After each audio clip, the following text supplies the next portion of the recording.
What is going on, guys? Satsuki the Savage here, and today we are going to be ranking the girls in Quintessential Quintuplets, alright? Now, this is a video a long time coming. Not really, since I just caught up to the series, alright? But I've been wanting to do this for a while because when the anime rolled around, a lot of people were talking about the series, but I never got into it. I recently just caught up with the manga, alright? So, if you aren't caught up with the manga, I suggest you not watch this video because I will be spoiling a lot of things from the manga, alright? So, yeah, there's that. But I gotta say, before I even start the actual ranking and whatnot, with this series, with QQ, this is probably one of the most unique harem series that I have read, alright? Because every harem series I've read, you have, it's more of an ecchi, okay?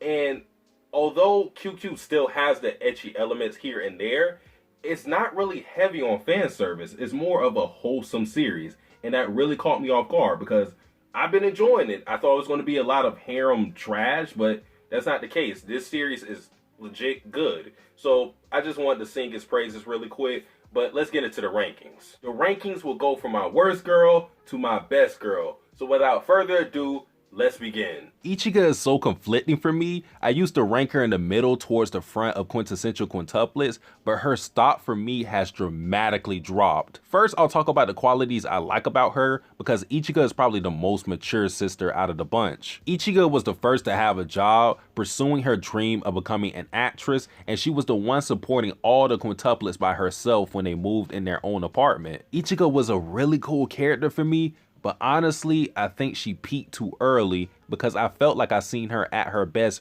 from way back in the series. Now, getting into the ugly side, the infamous chapters where Ichigo dressed up as Miku to matchmake herself with Futaro killed her character for me. I can respect that the mangaka took a risk with Ichigo's character because I have a feeling that wasn't well received by the fandom, but while I can respect it, I damn sure don't have to like it. Sure, all of the quintuplets have deceived Futaro at some point, but Ichigo took it to another level because she knew about Miku's feelings but sacrificed her bond with her sister just to get with Futaro? Like I said, it was a bold move by Neki Haruba to turn Ichigo cutthroat, but I couldn't get over how she betrayed her sisters because at the very least, the other sisters never stooped as low as Ichigo did despite everything. Now, Itsuki is a very weird character for me because there's not much I like about her, but there's not much I dislike about her either. I think it all boils down to her not having any significant flaws,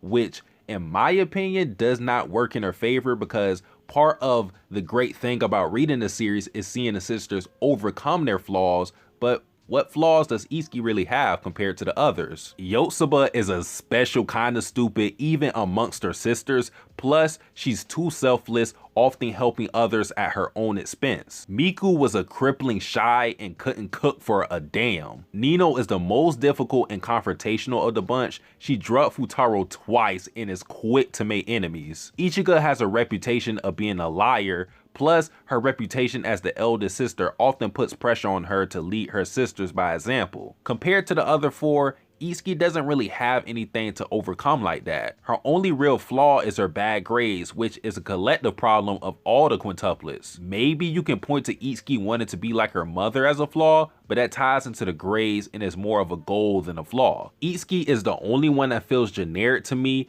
and I like her character design the least as well. As for the Beats by Dre Toten quintuplet, Miku, or Midku as I like to call her because she's in the middle for me, she's all around a dope character. Looking at the quintuplets objectively, I think Miku had the most growth. She went from being reserved to being more assertive, she went from not being able to boil water to actually making edible food, and she went from an academic failure to getting good enough grades to not only graduate, but get into a university. On top of that, Miku is easy to like. She warmed up to Futaro pretty quickly, which is why I think she's usually the fan favorite for everybody. I do wish that Miku's confession wasn't assisted by the other quintuplets, and the fact that she really didn't confess took away from her big moment, but I don't think Miku was moving up for me anyways. I don't think I really have anything I dislike about Miku personally, other than the cold dead eyes, which is both creepy and comical. Yosoba was my favorite for a long time in the series for a myriad of reasons. For one, she was the only one of the quintuplets to always support Futaro since the beginning. Two, Yosoba is probably the sweetest quintuplet, so much so that it's actually a fault for her. And three, Yosoba is the funniest character for me. Her freakish athletic ability, how she tries to duck and hide with the ribbon blowing her cover, and I could point to other things, but it's just for me, Yosoba's ability to shift the entire mood is special. In addition to that, her backstory gave me more layers to her character. Being Futaro's first love from 6 years ago, Yosoba was working in the background to push Futaro with the other quintuplets despite her own love for him, again showing off that selfless nature that she has. I think the reason why Yosoba isn't too favorited in the Futaro sweepstakes is because she's in that comedic relief little sister role, and I think people can't see past that. For me, however, I think Yosoba's character was the only one that superseded her relationship with Futaro, because even when the romance isn't being pushed with those two, I'm still loving Yosoba. A month ago, if you would have told me that I would become a Nino stan, I would have called you a lying-ass idiot, but here I stand, a changed man. At first, I hated Nino. She was antagonistic towards Futaro and was just a bitch. While Nino still might be a bitch, what changed for me was that I now understand her better. Her love for her sisters is unparalleled. She's the most protective quintuplet and will not hesitate to oppose anyone that may compromise her sister's well-being. It's a double-edged sword because Nino can be too overprotective, but it's a quality that I can now appreciate to the utmost. I'll give you a basketball analogy. Nino is like having Draymond Green. You'd love him if he was on your team and hate him if he wasn't. Besides that, Nino had the best confession in my opinion, because not only did it catch me off guard, but it happened due to Nino dealing with her own internal affairs by herself. Nino is also dominant and self-confident. She's straightforward with her love for Futaro and doesn't try to hide it. I can appreciate Nino not sneaking around making shifty plans. She wants what she wants and goes out there to get it. And those are the characters I like the most. The knock against Nino was her early mishaps, specifically drugging Futaro twice. And if that event made you dislike Nino forever or solidify a low ranking for her, I can't blame you. It was something that took me a while to get over, but once I did get over it, Nino became my favorite. Alright guys, that is pretty much it for the video. I will have a poll question asking you guys, who is your favorite quintuplet? Of course, Itsuki, Yosoba, Miku, Nino, or Ichigo. Alright, who's your favorite quintuplet? Why? Tell me. And yeah, that's pretty much it. So if you guys enjoyed this video, like, comment, subscribe.